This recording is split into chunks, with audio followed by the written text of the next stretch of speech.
Malcolm Reed, a well-dressed black man, was just walking home when two white cops pulled over, accused him of burglary, and threw him in handcuffs without a shred of proof. They searched his briefcase, mocked his identity, and treated him like a criminal. What they didn't know, Malcolm is the state's chief prosecutor, and he's not about to stay silent. This time, he's taking the system down from the inside out. What would you do if you found out you arrested the one man who could destroy your entire career? Drop your thoughts below and let's dive into this explosive story. It started with sirens. Not loud, not screaming down the road, just a short whoop of warning. Enough to make you stop mid-step.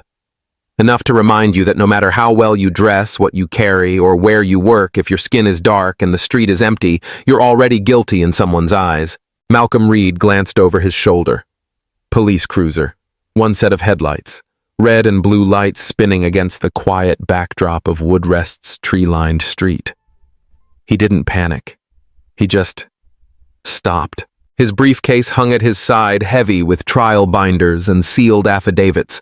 His suit, navy blue, barely wrinkled after a 13-hour day. He adjusted his tie, took a steady breath, and waited. The driver's door opened. Sergeant Blake Connors stepped out. Heavy-set, buzz-cut. The kind of man who always walked like someone owed him something. Behind him came a younger man, Officer Eric Walsh, early 20s, thin, stiff, clearly still learning how to wear the uniform.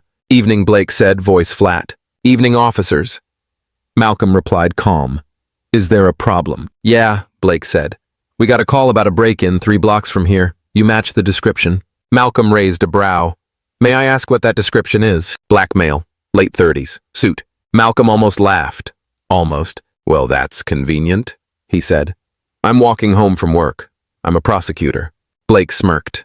"A prosecutor, out here at midnight in Woodrest. I work downtown, had a late prep session. The office is that way." Malcolm pointed. Blake didn't even look. "That briefcase," he said. "What's in it? Legal documents? Case materials?" "I'd prefer not to." "Hand it over." Malcolm hesitated. "With respect, officer, unless you have probable cause." Blake stepped forward, grabbed the handle, and yanked it from Malcolm's hand. "Hey!" Malcolm's voice tightened. "That's private. That's privileged material. You'll get it back," Blake muttered as he popped the latches. Inside, neat tabs, color-coded folders, court-stamped exhibits. Blake flipped through the files like they were trash flyers. "Look at this guy," he scoffed, trying real hard to look important. Malcolm exhaled sharply. "Officer, you're violating my rights. If you'd just let me explain who I..." "You resisting?" Malcolm's jaw clenched. "No. But I'm telling you," I said, Blake interrupted, stepping in close. "Are you resisting?" Malcolm took a step back, raising his hand slightly. Eric shifted behind Blake. His hand hovered near his belt, but he still hadn't drawn his radio. He looked uncomfortable. His eyes met Malcolm's briefly, then darted away. Blake turned toward his partner. "What are you waiting for, Walsh?" "You heard the scanner." Eric nodded slowly.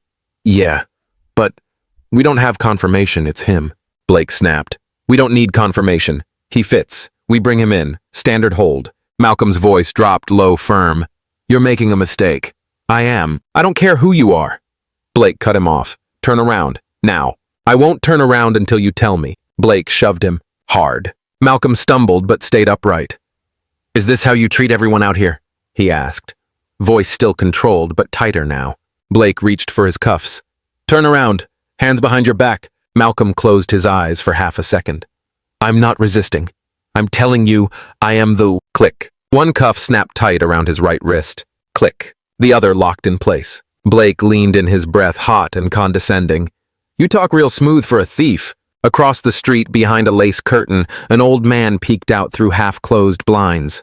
He watched as a black man in a suit was cuffed under a flickering streetlight, his briefcase wide open on the sidewalk. The man looked.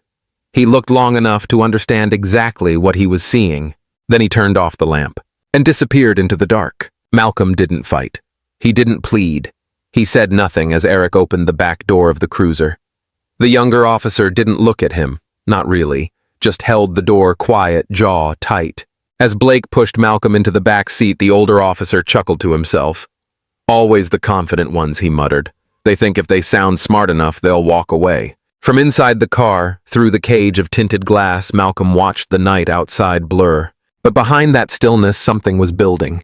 They had no idea who they'd just arrested. Not yet, but they would. Malcolm had barely opened his mouth when the cold metal snapped tight around his wrists. He had meant to say, "I'm the chief prosecutor," but all he got out was, "I'm the before." Sergeant Blake Connors spun him around and shoved him toward the patrol car like he'd just caught a runaway criminal. The sound of the cuffs echoed down the empty street louder than it had any right to be at that hour. In that moment, under the sickly yellow glow of the street lamp, it didn't matter who Malcolm was. All they saw was a black man standing alone. As the cruiser pulled away, the only witness, an old man behind the blinds, did nothing. Another window went dark. Inside the police car, Malcolm sat stone still. The tightness of the cuffs was secondary to the tightening in his chest. He wasn't afraid. He was furious. But fury in a black man under arrest is dangerous. So he stayed silent, knowing every breath could be counted against him. They reached the station within minutes. Officer Walsh opened the door, eyes low, hands stiff. Malcolm stepped out without a word. He didn't want to give them anything they could twist into resisting. The booking area was washed in that kind of fluorescent light that made everything look pale and wrong. The smell of bleach and burned coffee clung to the air like a warning. At the front desk, Rosa Alvarez, the night clerk, barely glanced up. She had seen too much in this job to be surprised by anything. But when Malcolm emptied his pockets and his wallet was taken, something fell to the floor.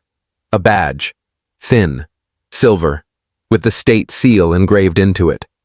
Rosa reached down and picked it up. Her fingers froze. It read State Prosecutor, Malcolm Reed. She stared at it for just a second too long. Then Blake barked, "What's the holdup?" Rosa blinked, handed the badge off without a word, and returned to typing. She didn't say a thing. Didn't dare. Not tonight. Not with Blake watching. Blake pocketed the badge like it was nothing but a subway token. He turned to Malcolm with a sneer. "Fake ID, too. You're really going for the full costume, huh?" Malcolm stared straight ahead. His fists clenched, still cuffed. "Strip him," Blake ordered. "We'll see what else he's hiding." Walsh flinched. "He's cooperating," he said, voice quiet. Blake turned. "What?" "I said he hasn't resisted. He gave you the case. He hasn't done anything." Yet Blake shot back. "Hasn't done anything yet." Malcolm was led into a side room where they took his belt, his shoelaces, his dignity. He didn't argue. He just watched them. Watched how carelessly they moved, how deeply they believed they were right or didn't care if they were wrong. It wasn't just about control. It was about erasing him. Back at the desk, Blake started typing up the incident report. His fingers moved fast, too fast to be thinking. The charge list grew with every keystroke. Obstruction. Interference with a lawful investigation. Providing false identification. Suspicion of burglary. He said each one aloud as if to make it more real. "That's not what happened," Walsh said quietly from the doorway. Blake didn't look up. "What?" Walsh swallowed. He didn't obstruct. He said he was walking home. "You grabbed the case." And he resisted. "No," Walsh said. He didn't. Blake stood slow and deliberate. He stepped in close enough that Walsh had to lean back slightly. "Listen to me, rookie," Blake said, voice low and sharp. "I've been on this job 22 years. You've been here, 6 months? You want to make it past probation. You shut your mouth and follow protocol. Got it." Walsh didn't respond. Blake's voice dropped another octave. "All you gotta do is nothing. That's it. Don't write. Don't speak. Don't ask. You're not part of this. You were just assisting." But Walsh started. Blake cut him off. "He's nobody. You think the department's gonna back you over me? You think they care?" Walsh looked at Malcolm, now sitting in the holding cell, shoulders squared, eyes calm, but burning with something deeper. Something unreadable. Walsh looked away. In her corner, Rosa Alvarez kept typing. But every few keystrokes, her eyes darted back to the badge that now lay face down on Blake's desk. Her hands were trembling slightly, but her face was still. Malcolm sat in the cold cell, its bench a thin slab of metal bolted to the wall. He stared at the cracks in the paint. He could still hear Blake's voice echoing from the hallway, laughing, boasting, filing his lies into official record. "You should have seen the look on his face," Blake was saying. "Tried to pull the 'I'm a lawyer' card. I nearly lost it." Malcolm closed his eyes. He'd been building a case for 3 months, a case that involved sealed evidence, a witness under protection, a timeline that hinged on tomorrow's hearing. And now he was a number in a cell. A black man arrested for walking home. They had no idea who he was, but they would. And soon, the cell wasn't just cold. It was indifferent. A kind of cold that didn't sting the skin, but soaked straight into the bones. No sound, no ticking clock, just a silence so heavy it felt like someone had nailed it to the walls. Malcolm sat quietly, his back leaning against the concrete. The cuffs were off now, but their presence still clung to his wrists like a phantom ache, like something taken, not just his freedom, but the dignity that was supposed to come with his title. No one had asked him who he was. No one had cared to. That silence said everything. In their eyes, his skin had already answered for him. He stared ahead at nothing. And yet in that emptiness, his father appeared. Savannah. 1981. Summer heat curling the paint on porch rails. 9-year-old Malcolm had watched his father, Douglas Reed, walk out for groceries and never come home that night. 2 white officers, 1 stolen radio. No proof. Just a witness who said the man looked about right. Malcolm's mother had screamed from the doorway, her voice cracking against the flashing lights. "That's my husband. He didn't do nothing." It hadn't mattered. The law didn't pause to ask questions when a black man was in handcuffs. They'd held Douglas for over a day. No apology, no charge. But something in him never walked upright after that. He grew quiet, walked less at night, avoided eye contact with cops even when he hadn't done a thing. That night had shaped Malcolm more than he admitted. It had planted something a vow, that no man like his father would be left voiceless again. And now here he was, in the same silence. Wearing a better suit, yes, but caged just the same. Outside the cell, footsteps echoed. He looked up. Through the small window, he saw movement. Officer Eric Walsh. The young rookie stood frozen near the hallway corner, half-shadowed, half-visible. From behind the partition, Blake's voice barked sharp and arrogant, bouncing off the walls like a slap. "State employee, my ass. You saw the badge, right? Shiny little thing from eBay." He laughed. "These people always have props. Makes them feel important." Eric didn't laugh. He stared at the floor. His hands rested on his belt, but there was tension in his shoulders as if holding more than just duty. He stepped closer to the door like he wanted to say something, then paused. He glanced around, saw no cameras. But he also saw Rosa. The booking clerk sat stiffly behind her desk, typing slowly now, eyes not on the screen, but on the small object just behind the monitor. Malcolm's badge. It had fallen from his briefcase when Blake snatched it. Rosa had picked it up without a word, studied it, then slid it under her papers. Now her fingers hovered above it again. Her thumb brushed the edge. She knew. She looked toward the cell, then toward Blake. Blake, still sipping coffee from a foam cup, raised his eyes. Their gazes met. He didn't yell. He didn't need to. His look alone said it. "Don't." Rosa blinked once, then quietly, carefully pushed the badge back under a pile of intake forms and continued typing. Inside the cell, Malcolm could feel the weight of the moment even without seeing it. He had spent years reading rooms full of jurors, spotting the shift in silence when a truth was trying to breathe. He recognized it now, in the stillness outside, in the way Walsh hadn't laughed, in the way Rosa hesitated. This wasn't about fear anymore, it was about complicity. He leaned back against the wall, eyes half closed. His father had lived through it. He would too, but not quietly. He'd played by their rules for years, argued in courts, built airtight cases, treated the system with more respect than it had earned. But if they thought throwing him in a cell would break him, they didn't know Malcolm Reed. He wasn't just here to survive it. He was going to expose it. And when he did, the silence wouldn't be enough to stop what came next. Not this time. Rachel Kim was poring over case briefs when the call came in late, unexpected, and short. Just 5 words. "Don't let me disappear quietly." There was a pause on the line, just long enough to feel like a warning. Then the line went dead. She stared at the screen for a moment. Her breath stuck somewhere between her chest and her throat. Then she moved. Rachel wasn't just Malcolm's assistant. She'd worked with him for 6 years, long enough to know the subtle shifts in his voice when he was calm, when he was building a strategy, and when something had gone terribly wrong. Tonight his voice wasn't calm. It was controlled. Too controlled. She reached for her laptop, her fingers already flying across the keyboard. First, his calendar. Last meeting logged at 9:00 p.m. with Deputy Solicitor Walker. He left the building around 9:47. She pulled the building's security logs. Badge swipe confirmed exit. Next, she pulled up the GPS from the state vehicle Malcolm drove that evening. The car had stopped along Woodrest Avenue at 9:56 p.m. Then nothing. No movement, no signal after that. Rachel frowned, her gut twisted. She opened another tab, public surveillance traffic cameras. There was a feed from a corner deli across from Woodrest and 4th. The footage was grainy, but there it was 2 officers stopping a man in a dark suit. She couldn't make out faces, but she didn't need to. She recognized the curve of Malcolm's shoulder when he turned. She recognized how still he stood while they surrounded him.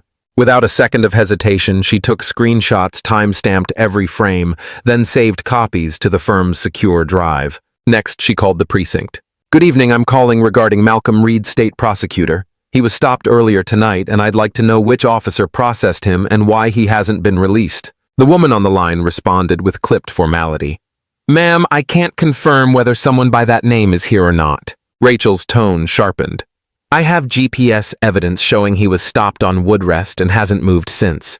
I also have footage from a city camera placing 2 officers with him at the time. Don't tell me he's not there." There was a pause. Then the call was transferred. A deep voice came on the line, Captain Ross Hendricks. "Miss Kim, we're conducting a routine investigation. Mr. Reed is being held for questioning. He presented questionable credentials, that's all I can say." Rachel blinked, stunned by the brazenness of it. "Questionable credentials." "Captain, I'm looking right at a copy of his official state-issued ID. I'm looking at his court clearance from this morning. I'm looking at digital logins into the state database using secure credentials tied to his name less than 2 hours ago. You want to try again?" There was a shift on the other end, the slight hesitation of a man realizing he'd underestimated the voice on the phone. "Miss Kim." He began again, slower this time. "This is a delicate situation. You need to let us handle it." Rachel didn't respond immediately. She was already scanning her files, emails Malcolm had sent that evening, time-stamped location, marked his most recent case brief with final review completed at 9:40 p.m. Then her voice came steady and deliberate. "Captain, I'm on my way down there. And when I arrive, I'll have a printed copy of Mr. Reed's work log, his GPS record, CCTV footage, and court credentials. If he's not released by the time I walk through your doors, you'll have a lawsuit on your desk by sunrise and the press parked outside before you finish your morning coffee." She hung up before he could respond. 23 minutes later, Rachel Kim walked into the precinct with a folder in one hand and a fire in her eyes that made the room fall silent. The desk officer blinked as she approached. "I'm here for Malcolm Reed. Tell Captain Hendricks his legal counsel has arrived." Captain Hendricks appeared less than 2 minutes later, trying to look composed but clearly rattled. He greeted her with a tight nod. "There's been a misunderstanding," he began. "No, Rachel cut in, there's been misconduct, and I've documented every inch of it." She handed him the folder. Inside were printouts of Malcolm's ID case records, GPS history, time-stamped screenshots from surveillance footage, and a signed affidavit from Deputy Solicitor Walker, confirming Malcolm's whereabouts prior to the arrest. Captain Hendricks flipped through the documents without a word. Then, without looking up, he muttered, "Wait here." 15 minutes later, the door to the holding corridor creaked open. 2 officers escorted Malcolm out, disheveled, quiet, but with eyes that locked instantly onto Rachel's. He didn't say thank you. He didn't need to. She nodded once. "We're not done here," she said softly. And as they walked out into the cool night air, both of them knew this wasn't just about freedom anymore. It was about justice, and justice was no longer sleeping. The courtroom was colder than Malcolm remembered, not in temperature, but in silence. It wasn't just the kind of quiet that comes before testimony. It was the kind of quiet where everyone knew something wasn't right, but no one dared to say it. Sergeant Blake Connors sat straight at the prosecution table, legs wide, hands folded like a man who believed the outcome had already been written. Next to him, Assistant District Attorney Tanya Reeves flipped her legal pad, every movement, sharp, precise, rehearsed. She didn't glance at Malcolm. Why would she? In her mind, this was routine. Another defendant, another hearing, another waste of taxpayer money. Malcolm entered through the side door. No escort, no cuffs. But the air around him felt like shackles, still clinging to his wrists. He wore a dark suit, no tie, just clean pressed and dignified. The kind of dignity that no one could strip, not even after a night behind bars. He paused, then walked toward the defense table. But instead of sitting, he turned to the bench. "Your Honor," he said clearly, "I'll be representing myself." The room stiffened. Even the ceiling lights seemed to buzz louder. Tanya didn't bother hiding her amusement. "He's really going pro se," she whispered, not quietly enough, flipping her pen like a dagger. Judge Lindsay Carter, a woman whose stern face had weathered 30 years of political storms, looked up over her glasses.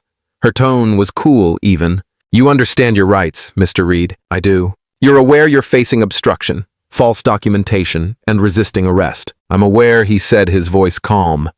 "And I intend to face them with truth." She studied him just a second longer than protocol required, then nodded. "Very well, proceed." Tanya stood quickly, clearing her throat. "This case is straightforward," she declared.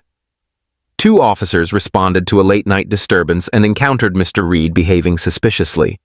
When asked to identify himself, he became combative and produced documents that, upon initial inspection, appeared falsified. Officers acted in accordance with departmental guidelines. This isn't about race. It's about behavior. Malcolm's eyes didn't leave her as she spoke. His face didn't twitch. When she sat, he stepped forward, unbuttoned his suit coat, and opened his briefcase. "I appreciate Ms. Reeves's summary," he said, unfolding a stack of papers with deliberate care. "But she left out a few details." He looked at the jury. 17. Black and Latino residents have been stopped by the same two officers in the last 18 months, under vague suspicions. None were charged. 8 filed formal complaints. All were closed without action. He held up the papers. "These are their names, their statements, their stories." Tanya shot up. "Your Honor, this isn't relevant." "Pattern of conduct," Malcolm said calmly, "goes directly to the credibility of my arresting officers." Judge Carter raised a brow. "I'll allow it for now. Continue." He walked slowly, almost like pacing a cage. "Let's talk about what actually happened. I was walking to my car, wearing a suit, carrying a briefcase. I was stopped and searched without cause. When I tried to explain my identity, I was cut off, cuffed, and mocked. My credentials were called fake. My silence was taken as guilt." He paused, stepped closer to the jury rail. "Tell me, would that have happened if I looked like someone else?" No one answered, but the silence said enough. Malcolm turned back to the bench. "And here's what they didn't expect." He held up 3 sheets. "This is a biometric log from the state prosecutor's office showing I accessed the internal case system during the exact time of my alleged detainment. That system requires verified credentials and fingerprint confirmation, which proves beyond dispute that my ID wasn't fake, and that I wasn't suspicious. I was working." The courtroom shifted. Tanya's lips tightened. Blake looked confused for the first time. Judge Carter reviewed the document carefully. "This will be examined. Proceed." Malcolm took a breath, then looked directly at Blake. "Sergeant Connors," he said, "you said under oath that I was hostile, that I resisted." "I did," Blake replied, straightening his spine. "Did I threaten you?" "You were aggressive." "I asked you a question, Sergeant. Did I threaten you?" "No." "Did I reach for a weapon?" "No." "Did I curse at you?" Blake hesitated. "No." "Then what made you feel threatened?" Blake's jaw clenched. You looked like someone who was about to escalate." "And what does that look like?" Malcolm asked quietly. No one spoke. Malcolm turned again to the judge. No further questions at this time. He sat. And the courtroom felt different. Not louder, just heavier. Rachel Kim, seated in the gallery, didn't say a word. But the way her eyes met Malcolm's, that slight nod was louder than applause. Across the room, Eric Walsh lowered his head, lips pressed tight. Tanya whispered something to Blake, her voice sharp now. The confidence cracking. Judge Carter called for a recess. But everyone knew this trial had just taken a turn, and Malcolm Reed had just changed the game. When the courtroom reconvened after recess, the tension hadn't softened. If anything, it had grown denser, like the air had thickened with unspoken doubt. People sat up straighter. Tanya Reeves was the first to stand, but the confidence she once carried so effortlessly now flickered behind her eyes. Malcolm didn't rush. He walked to the center like a man who knew time was finally on his side. He carried no stack of paper this time, just a flash drive and a voice that refused to tremble. "Your Honor," he said, steady as stone. I request permission to submit 2 pieces of evidence, visual and audio, that directly contradict the prosecution's timeline and narrative. Tanya immediately rose. Objection! Defense is attempting a trial by surprise. Judge Carter didn't blink. Counselor, your team had every opportunity to verify timelines. The defendant is representing himself. If he has admissible evidence, we'll hear it. Tanya sat jaw clenched. Malcolm turned toward the monitor as the courtroom lights dimmed slightly. Exhibit A, he began, and the screen lit up with footage from a gas station ATM time-stamped 10:17 p.m., the exact time Malcolm was supposedly lurking suspiciously near the break-in scene. There he was, clear as day, dressed exactly as described in the police report. Calm, alone, entering his PIN, withdrawing cash, then walking off camera. A second timestamp confirmed the location nearly 6 blocks away from the address in the report. Silence swept the courtroom like a gust of wind. Malcolm faced the jury. They said I was casing a store. At this moment, I was paying my parking garage fee. If the officers had bothered to check, they would have known that. He turned back to the judge. Exhibit B. This time the screen stayed black. It was audio. Click. The crackle of a squad car's dash mic. Then Blake's voice. Guy looks fancy, like he just walked out of a courtroom. Maybe we'll get lucky, find something in that pretty little briefcase. Laughter. Eric's faint and unsure. Blake again, clearer this time. Whatever. We tag him, write it up. These people always got something to hide. Malcolm paused the clip. The room had gone utterly still. Tanya shot to her feet. Your Honor, that clip is pulled directly from their patrol unit's onboard recording. Malcolm interrupted, still calm. Public record. I subpoenaed it through my office 3 days ago once I realized what this trial was built on. He turned to the jury again. They didn't arrest me because of suspicion. They arrested me because of assumption. The judge leaned forward, her voice low but sharp. Ms. Reeves, do you still maintain this was a clean arrest? Tanya opened her mouth but said nothing. Malcolm didn't stop. He stepped closer to the prosecution table, not aggressively, but with the weight of something long restrained finally being set free. Officer Blake, he said without turning to him, you claimed you feared for your safety. You filed a report stating I resisted, that I yelled, that I carried fake documents. So tell me, if that recording had never surfaced, would you still be saying that today? Blake didn't answer. His face flushed red. His fingers drummed the table. Officer Walsh Malcolm turned now, eyes fixed on the younger man seated beside Blake. You were there. You saw everything. You know I didn't resist. You know what happened after the arrest, what they said, what they laughed about, and yet you signed the report. You backed every word. Eric didn't lift his head. His gaze stayed on the floor, breathing, shallow forehead glistening. Tell me. Officer Malcolm said gently, when did protecting your partner become more important than protecting the truth? Silence. Then from the gallery a whisper rose. Someone audibly muttered, Damn. Judge Carter tapped her gavel, not out of anger, but to break the heaviness. Let's keep order in the court. Tanya stood again, trying to regain control. Your Honor. Even if the footage places Mr. Reed elsewhere, that doesn't eliminate the officer's subjective assessment of behavior. Ms. Reeves, Judge Carter interrupted sharply. You're telling this court your office intends to argue that an arrest made on a false location with no supporting evidence, and now with clear racial undertones on tape, is still defensible? Tanya swallowed hard. Malcolm stepped forward one last time. I have only one more question, he said, eyes fixed on Tanya now. Are you protecting the law, or protecting what you wish were true? She didn't answer, because anything she said now would only deepen the hole. The silence after Malcolm's final question lingered like dust in a room that had just been shaken. Tanya shifted in her seat, her fingers twitching like she was grasping for arguments that no longer held weight. Across from her, Malcolm stood tall, not triumphant, but resolved. He didn't need to gloat. The truth was already doing its work. And then he turned. Your Honor, Malcolm said quietly, I'd like to call Officer Eric Walsh to the stand. There was a flicker of movement barely visible but noticeable to those watching closely. Blake Connors leaned toward Eric, his lips moving fast, low, sharp. No one heard the words, but they saw the message. Whatever he whispered, it made Eric's shoulders tighten and his eyes close briefly like he was bracing for impact. Eric rose. His walk was slow, every step like dragging chains behind him. The courtroom watched as he took the stand, placed his hand on the Bible, and swore to tell the truth. But the real trial began after that oath. Malcolm didn't rush in with accusations. Instead, he stepped forward and simply asked, "Officer Walsh, do you consider yourself a good man?" Eric blinked, caught off guard. He glanced briefly at Blake, then looked away.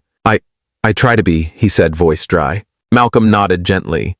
"When was the last time you looked in the mirror and truly believed that?" The question hung in the air. Eric looked down at his hands. They were clenched in his lap. The room was still holding its breath. Malcolm didn't press. He waited. Finally, Eric's voice cracked through the quiet. "We stopped him because Blake said he fit a description. There wasn't a call, no report, just a hunch. And did Mr. Reed resist arrest?" Eric shook his head, almost ashamed to answer. "No, he didn't resist. He was calm. He tried to speak, but we didn't let him." There was movement in the courtroom seats, shifting a gasp from someone in the back. Malcolm's voice remained soft.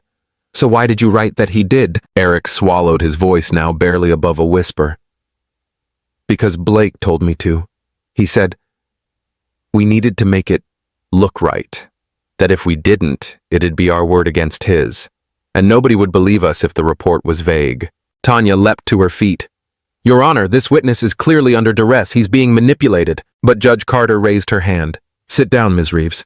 The courtroom was hanging on a wire.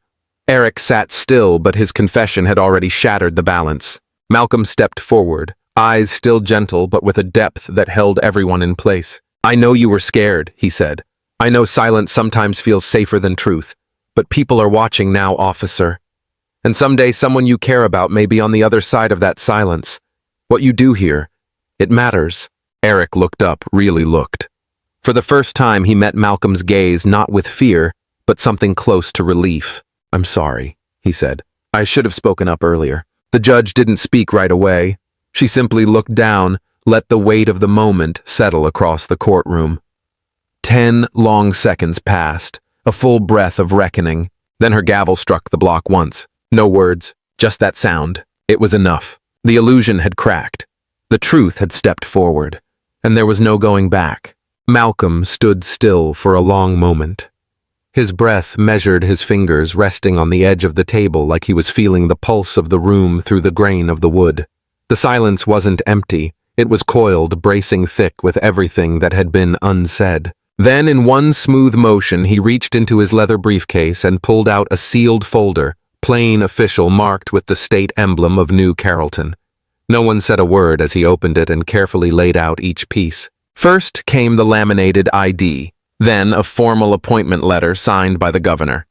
A photo followed Malcolm standing beside Governor Paula Denning at the Capitol steps, shaking hands.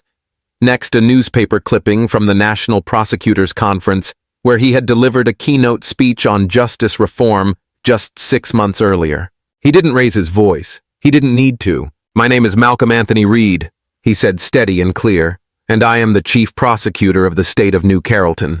A single gasp escaped from someone in the second row. Tanya's pen dropped to the table with a sharp click. Blake Connors looked like someone had ripped the floor out from beneath him. His face flushed, then drained pale as chalk. Eric had already buried his head in his hands. He wasn't crying to be seen.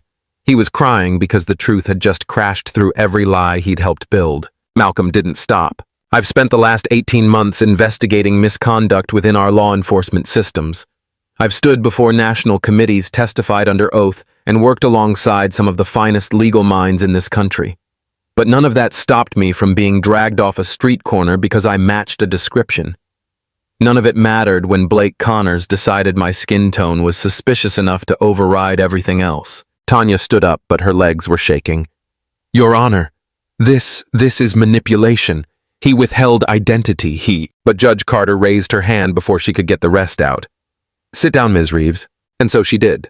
Malcolm turned, not toward the judge, not toward the defense table, but toward the public benches, the people who had come in expecting just another hearing. I stayed silent because I wanted to see how far it would go. Because every day, people without titles, without power, get railroaded in rooms just like this, and nobody ever hears their name. I needed to know what they face, not on paper, but in the shadows. He looked straight at Blake now, who wouldn't meet his eyes. "You thought I was nobody. You were wrong. And you're not going to forget that." It was then that Rosa Garcia stood. She had been quiet the entire time, her badge tucked under her sweater, her eyes avoiding attention. But now she walked to the front of the room, pulled a folded document from her jacket, and held it out to the court clerk. "Your Honor," she said, her voice trembling but firm, "I'd like to submit a witness statement, voluntarily, regarding the night Mr. Reed was brought in." Blake turned sharply. "Rosa, sit down," but Judge Carter's voice sliced clean through him. "Detective Garcia will proceed." Rosa didn't look back. She didn't need to. The judge skimmed the statement briefly, then handed it to the bailiff. There was a long pause. No one coughed. No one moved. And then Judge Carter leaned forward. "The court finds the initial arrest unlawful. All charges are hereby dismissed effective immediately." The gavel fell like a final drumbeat, and for one suspended breath, the entire room remained frozen. Then the noise hit, not the sound of chaos, but of something breaking open. The public gallery stood one by one, then all at once. No one clapped. It wasn't that kind of moment. It was the kind where respect takes the shape of silence. Malcolm didn't smile. He simply exhaled quietly and closed his folder, as if he was putting away something sacred. Behind him, Rachel wiped away a tear. Eric sat motionless, still processing the collapse of everything he thought he could hold together. Blake didn't speak. For the first time, he had nothing left to say. And Rosa, she returned to her seat, but her shoulders were different now. She wasn't shrinking anymore. The truth had stepped into the light, and the room would never be the same again. It didn't take long after the courtroom's silence broke for the world outside to start listening. Within 24 hours, headlines splashed across every major network. State's chief prosecutor falsely arrested. Malcolm Reed exposes racial profiling at its core. Reporters camped outside Malcolm's office. Editorials debated everything from institutional racism to prosecutorial ethics. But Malcolm stayed quiet even as the storm swelled around him. He had never been a man who needed the last word. He only wanted the right one to finally be heard. The first domino to fall was Tanya Reeves. By the following Monday, the state attorney's office announced her immediate suspension, pending an internal review of nearly 24 prior cases where her prosecutions had relied heavily on questionable police testimony, many involving officers Blake had once worked with. Tanya didn't speak to the press. Her office released a one-line statement. "We will cooperate fully with the investigation." But even silence couldn't protect her anymore. As for Blake Connors, his downfall was less dignified. The Department of Internal Affairs launched a formal inquiry within hours of the courtroom revelation. Video evidence, audio files, and Rosa Garcia's written statement painted a picture that could no longer be brushed off as a mistake. Charges were filed falsifying reports, unlawful detention, abuse of authority. His badge was taken. His name, once shouted with pride in morning roll calls, was now whispered with disgust in the hallways he used to walk through without question. Still, what happened next wasn't just about punishment. It was about the cracks in the system finally letting in some light. At the internal oversight hearing, Rosa Garcia sat before a panel of senior officers and civilian board members. The room was smaller than a courtroom, but the weight was no lighter. She adjusted the microphone slowly, cleared her throat, and then looked them each in the eye. "There were days," she said, "when I thought staying silent was how I survived, that speaking up would only turn me into a target. But what I saw in that holding cell, the way Malcolm Reed was treated, the way the truth was buried before it even had a chance, I realized silence wasn't protecting me. It was protecting everything broken. So today, I choose something different. I choose justice." No one interrupted her, and no one questioned why she'd waited, because in that moment she wasn't just speaking for herself. She was speaking for all the ones still afraid. Eric Walsh, the rookie who once looked the other way, didn't walk away unscathed either. But Malcolm, despite everything, requested leniency on his behalf. He was scared, Malcolm told the oversight board, but in the end, he chose honesty over loyalty. That decision deserves guidance, not exile. Eric was reassigned to an internal compliance program, one designed not just to retrain, but to rebuild. He would be monitored, mentored, and evaluated under the supervision of someone Malcolm personally recommended, Rachel Kim. On his first day in that new role, Eric walked into her office without speaking, placed a worn apology letter on her desk, and said simply, "I want to do this right." She didn't shake his hand, but she didn't turn him away either. And Malcolm, he didn't give interviews, didn't sit for talk shows. When asked by CNN to appear on their primetime special, he declined, citing the need to focus on pending reforms rather than media noise. But he made one exception: a town hall.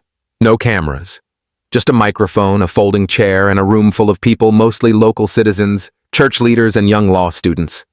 There in front of them, he spoke not as a prosecutor, but as a man who had been handcuffed without cause. "I wasn't the first to go through this," he said quietly, "and I won't be the last. But maybe, just maybe, if we stop pretending the system only fails the voiceless, we can begin to fix what's truly broken. I wasn't arrested because I was unknown. I was arrested because my skin told a story before I could speak." And then he paused, scanning the room, his voice softer now, almost tender. "I never wanted to be the symbol of anything. But if my silence helped anyone see how deep this goes, then maybe it was worth it." The applause didn't roar. It rose like a tide, slow, certain cleansing. And somewhere at the back of the room, someone whispered the words the entire state now understood. He didn't just survive it, he changed it. They thought Malcolm would disappear once the headlines faded, that he'd retreat into silence, let the court victory speak for itself, and quietly return to his office like nothing had ever happened. But they underestimated the kind of silence Malcolm Reed had endured and what it had taught him. He stood on the Capitol steps that morning in a gray suit, not the polished armor of a man seeking redemption, but the calm of someone who had already earned it. Cameras lined the plaza. Reporters clutched their notepads. A dozen microphones pointed toward him, waiting for something dramatic, something vindictive. Instead, his voice was steady. "If I hadn't had a title," he said, "if my badge hadn't fallen out of that file, I wouldn't be standing here today. I'd be sitting in a cell just like thousands of others whose names no one bothers to learn." There was no applause, just a hush that settled over the crowd like a confession no one had the courage to make aloud. He continued, "I wasn't arrested because I was dangerous. I was arrested because I looked like someone else, and no one in that moment cared enough to learn the difference. This isn't just about me. This is about every man, every woman, every child who's ever been silenced before they could even speak." And then he reached for the folder beside him, held it in both hands like something sacred. "That's why today," he said, "I'm announcing the launch of Clear Sight, a statewide platform designed to monitor arrests in real time, flag irregularities, and hold departments accountable to the transparency they claim to uphold." Behind him stood Rachel Kim, arms crossed, eyes fierce. Beside her was Rosa Garcia, no longer just a uniform behind a desk, but a woman who had found her voice and used it. And next to Rosa, looking both nervous and resolute, stood Eric Walsh, the rookie who once looked away, now choosing to stand in full view. It was more than symbolic. It was deliberate, not revenge, but a reckoning built on truth and carried by those who chose not to run from it. In the weeks that followed, change came not with fanfare, but with footsteps. Tanya Reeves resigned quietly, her final statement, a single sentence. "A system that shields truth is no system. I wish to serve." Blake Connors was convicted on 3 counts, sentenced not just to time, but to the long shadow of disgrace. The precinct that once covered for him had no choice but to reevaluate its policies under public scrutiny. The system didn't collapse, but it blinked. It hesitated. And in that hesitation, there was space for reform, for oversight, for something better than what had been blindly accepted. And Malcolm, he didn't become a martyr. He didn't become a celebrity. He returned to his work day by day, case by case, carrying with him the memory of one night in a holding cell and the quiet rage that comes when you realize your name almost didn't save you. In an interview months later, he was asked if he'd ever felt like retaliating. He smiled, not cruelly, not smugly, but with the weariness of someone who had carried the weight long enough to understand it wouldn't lighten by handing it off to someone else. "I didn't want revenge," he said. "I wanted proof that the system could admit when it failed." And just before the cameras cut away, he offered one final thought, not rehearsed, not grand, but true. "Justice doesn't wear a badge," he said softly. It lives in the choices we make when no one is watching. As the broadcast faded and the world moved on, the words stayed. Not because they were dramatic, but because they were undeniable. And somewhere across the state, a boy stopped on the street for no reason, reached into his pocket for ID, and a dash cam rolled just a little longer than it used to. Because someone somewhere had once dared to say, "That's not enough anymore." If this story moved, you take a moment to let it stay with you. Malcolm's journey wasn't just about proving his innocence. It was about exposing how easily a system can silence the truth until someone dares to speak up. This story reminds us that justice isn't about titles, uniforms, or power. It's about conscience, courage, and the quiet decisions we make when no one's watching. If this message matters to you, please like this video, share it with someone who needs to hear it, and subscribe to Mr. Mac's Stories for more powerful human stories like this one. Your support doesn't just help us grow, it gives our creative team the motivation to keep digging for stories that matter, stories that echo long after the screen fades to black. Because here at Mr. Mac's Stories, we don't just tell stories, we remember what others forget.